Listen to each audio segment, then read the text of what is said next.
Assalamualaikum warahmatullahi wabarakatuh. Alhamdulillahillazi arsala rasulahu bil huda wa dinil haq liyuzhirahu 'alad dini kullihi wa kafa billahi syahida. Asyhadu an la ilaha illallah wahdahu la syarikalah wa asyhadu anna Muhammadan abduhu wa rasuluhu la nabiyya ba'dah. Allahumma shalli ala sayyidina Muhammad wa ala alihi wa sahbihi wa man tabi'ahum bi ihsanin ila yaumil qiyamah. Wa qala Allah ta'ala fi kitabil azim. Bismillahirrahmanirrahim. Syahrul Ramadan allazi unzila fihil Qur'an wa bayyinatin minal huda wal furqan. Shadaqallahul azim. Yang saya hormati Ibu Kabak, Ibu Fungsional Keuangan dan Kepegawaian, Bapak Ibu unsur teknik dan keamanan, dan teman-teman mahasiswa, dan mobil khusus teman-teman dari anggota Psikometik yang saat ini sedang bertugas menjalankan peliputan. Puji dan syukur tentu kembali mari kita panjatkan kehadiran Allah Subhanahu wa taala. Alhamdulillah pada siang hari ini kita dapat bertemu kembali dalam kegiatan rutin kita selama bulan suci Ramadan setelah ba'da zuhur atau ba'da Jumat seperti ini. Salawat dan salam tak lupa kita sampaikan kepada junjungan agung kita, kekasih Allah Nabi Muhammad sallallahu alaihi wasallam. Bapak dan ibu-ibu dan saudara, alhamdulillah kita sudah berada hampir di penghujung Ramadan 1444 Hijriah, dan tepat pada tanggal 17 Ramadan kemarin kita menyelenggarakan atau memperingati nuzul Quran, walaupun secara fisik tidak dilakukan di fakultas kita, akan tetapi tentu di masjid dan di mushola-mushola tempat kita tinggal pasti menyelenggarakan kegiatan nuzul Quran. Dalam kaitan ini saya menjelaskan kepada kita semua hikmah Al-Quran itu bagi orang-orang yang beriman dan bagi orang-orang Islam atau yang beragama Islam. Bapak dan ibu-ibu dan saudara-saudara, sebagaimana ditegaskan dalam Al-Quran, Syahrul Ramadan allazi unzila fihil Quran wa bayyinatin minal huda wal furqan, bahwa pada bulan Ramadan itu ada satu keistimewaan dibanding bulan-bulan yang lain, yaitu Allah menurunkan Al-Quran yang pertama kepada Rasulullah itu tepat pada tanggal 17 Ramadan. Itulah yang biasa kita tahu, ayat-ayat pertama yang diturunkan oleh Allah melalui perantara malaikat Jibril, yaitu dalam surat Al-Alaq ayat 1 sampai ayat 5. Nah, pada kesempatan ini saya akan memberi penjelasan sedikit tentang hikmah Al-Quran itu, atau hikmah diturunkannya Al-Quran bagi umat Islam dan bagi kita sebagai orang beriman. Yang pertama, Al-Quran itu memberi hikmah kepada kita itu Al-Quran sebagai hudan atau sebagai pedoman hidup bagi orang-orang yang beriman dan mau bertakwa kepada Allah Subhanahu wa taala. Sebagaimana ditegaskan oleh Allah dalam Al-Quran, zalikal kitabul la raiba fihi hudal lil muttaqin. Al-Quran merupakan kitab yang menjadi la raiba fihi, yang tidak ada keraguan sedikit pun di dalamnya, hudal lil muttaqin, dan menjadi pedoman bagi orang-orang yang bertakwa. Jadi kedudukan Al-Quran dan hikmah Al-Quran yang pertama harus kita ambil dan harus kita upayakan agar Al-Quran itu betul-betul menjadi pedoman hidup kita.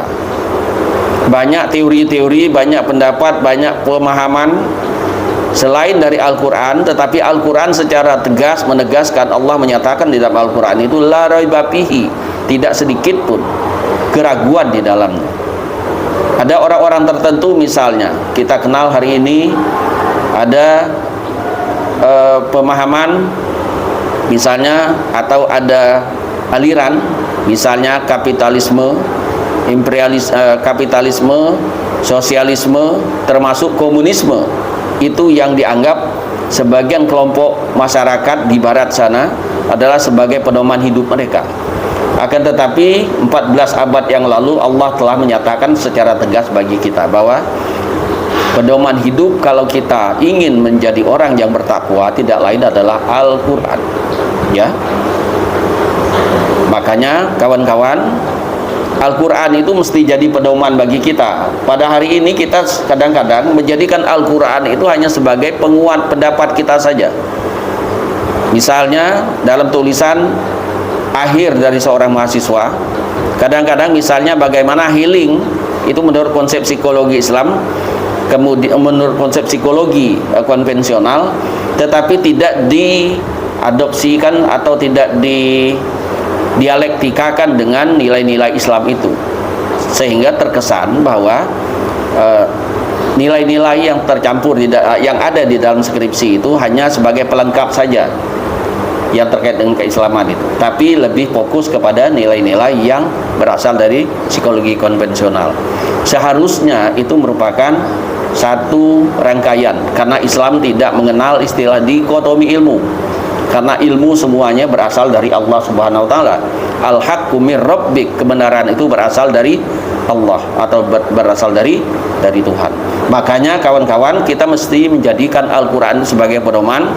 Untuk minimal pertama kita harus belajar membaca Al-Quran itu sesuai dengan kaidah Al-Quran itu sendiri, bukan sesuai dengan kaidah lidah kita atau dialek kita. Makanya kita harus belajar sungguh-sungguh. Target awal dan target yang paling rendah bagi umat Islam itu harus belajar membaca Al-Quran itu. Makanya sebenarnya sejak dari kecil kita dianjurkan dan diwajibkan untuk bisa membaca Al-Quran. Menurut saya, pemahaman saya, bahwa syarat pertama untuk menjadi Islam itu harus bisa membaca Al-Quran dengan baik. Artinya kalau tidak bisa membaca Al-Quran dengan baik, kita mohon maaf sudah sedikit agak gagal menjadi orang Islam, karena persyaratan seperti itu. Betul kita bersyahadat kepada Allah dan kepada Rasulullah, tetapi kalau tidak didukung dengan Al-Quran, ya bagaimana untuk meningkatkan kualitas ibadah kita, kualitas syahadat kita. Itu yang pertama. Kemudian hikmah yang kedua, Al-Quran itu sebagai pembeda, ya, Al-Furqan, membedakan antara yang hak dan yang batil. Nah, jadi Al-Quran ini menunjukkan kepada kita bahwa yang tidak benar atau yang batil itu ada, dan sering juga dilakukan, dan ini sudah ditunjukkan dan dibuktikan oleh umat-umat seperti yang sebelum kita. Sebagaimana di dalam Al-Quran itu jelas sekali. Misalnya dijelaskan di dalam surat Al-Fatihah itu saja sudah dijelaskan gitu ya. Ihdinas siratal mustaqim, bimbinglah ya Allah kami kepada jalan yang lurus. Maksudnya apa jalannya lurus itu? Siratal ladzina an'amta alaihim, berarti jalan orang-orang yang betul-betul mendapat nikmat, orang-orang yang sukses mengimplementasikan nilai-nilai Islam itu dalam kehidupan sehari-hari. Siapa mereka itu? Yang jelas yang pertama adalah para nabi dan rasul dan orang-orang soleh dan orang-orang baik, sehingga mereka sukses sebagai manusia hidup di muka bumi ini.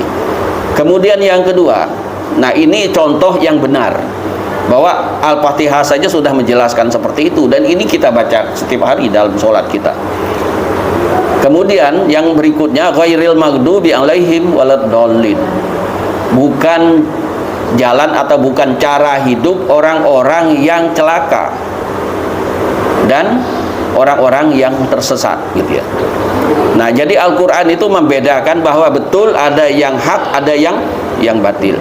Sekarang pertimbangannya kita sendiri, karena yang bertanggung jawab terhadap diri kita ya kita sendiri, baik hidup di dunia ini apalagi di akhirat nanti. Sebab setiap detik oksigen dan napas yang kita hirup dan nikmat yang Allah berikan kepada kita pasti diminta pertanggungjawabannya terhadap Allah. Apalagi keimanan kita kepada Allah Subhanahu wa taala dan seluruh perbuatan kita.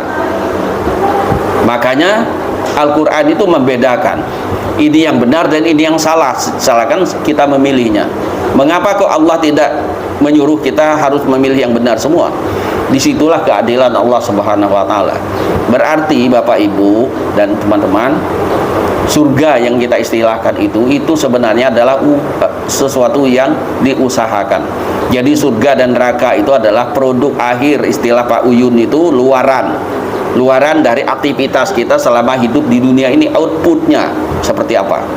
Jadi kalau kita menanam padi, insya Allah akan tumbuh padi. Tapi kalau menanam rumput atau ilalang, dia akan tumbuhnya ilalang, nggak mungkin tumbuh padi. Artinya kalau kita beribadah, insya Allah kita mendapat ganjaran yang baik dari sisi Allah. Dan kalau kita berbuat dosa, sudah pasti negatif dan hal-hal yang durjana yang kita terima. Nah, Al-Quran membedakan dua hal ini. Nah, kemudian yang ketiga, hikmah Al-Quran itu bagi kita itu adalah sebagai syifa, sebagai obat, ya. Tadi saya nyebut healing. Jadi berobat yang terbaik itu menurut Al-Quran itu adalah healing, itu adalah melalui zikir kepada Allah Subhanahu wa taala.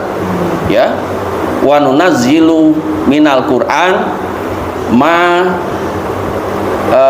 huwa syifaun lil mu'minin. Jadi kami menurunkan Al-Quran itu merupakan obat dan rahmat bagi orang yang beriman. Nah, tentu rugi sekali kita, Allah sudah menegaskan bahwa Al-Quran itu sebagai rahmat dan sebagai rahmat dan sebagai obat.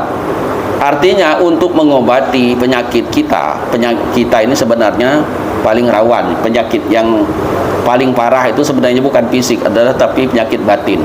Dan ini tidak ditunjukkan secara langsung. Mengapa kejadian-kejadian selama ini misalnya kita kok tidak merasa gitu ya. Tapi sebetulnya nanti dampaknya pasti ada. Kalau tadi istilah saya sebut luaran, dampak dari perbuatan negatif kita pasti kita rasakan di ruh kita. Makanya kita dianjurkan untuk banyak berzikir kepada Allah. Orang-orang yang beriman itu mengobati dirinya itu dengan banyak berzikir. Zikir itu apa? Di antara zikir yang dianjurkan oleh Allah dan dianjurkan oleh Rasulullah SAW itu fa'lam la ilaha illallah. Jadi di situ kawan-kawan dan teman-teman bukan menyebutkan la ilaha illallah atau melafalkan la ilaha illallah, tapi mengilmui la ilaha illallah. Tapi di antara zikir itu adalah menuturkan la ilaha illallah, la ilaha illallah, la ilaha illallah, la ilaha illallah. Betul, tidak ada yang salah. Tetapi yang paling benar itu, yang paling abdol itu kan abdol zikri, zikir yang paling abdol kata Rasulullah itu adalah mengilmui la ilaha illallah. Berarti kita mesti mempelajari nilai-nilai yang terkait dengan la ilaha illallah, mempraktekkan kemudian memahami secara mendalam, kemudian mempraktekkan atau mengimplementasikan nilai-nilai la ilaha illallah, atau secara umum kita sebut nilai-nilai ilahiyah, nilai-nilai Islam itu dalam kehidupan kita sehari-hari. Maksudnya mulai dari kita bangun tidur termasuk sampai kita akan tidur kembali, ya, seperti itu. Artinya perjalanan kita 24 jam itu tidak lepas dari nilai-nilai la ilaha illallah. Makanya kalau kita melakukan yang terbaik, melakukan pekerjaan yang baik, tidak merugikan diri sendiri, tidak merugikan orang lain, tidak merugikan masyarakat, hakikatnya adalah kita berzikir di jalan Allah Subhanahu wa taala. Karena Rasulullah menjelaskan khairun nas anfa'uhum linnas, sebaik-baik manusia itu adalah yang memberi manfaat kepada orang lain.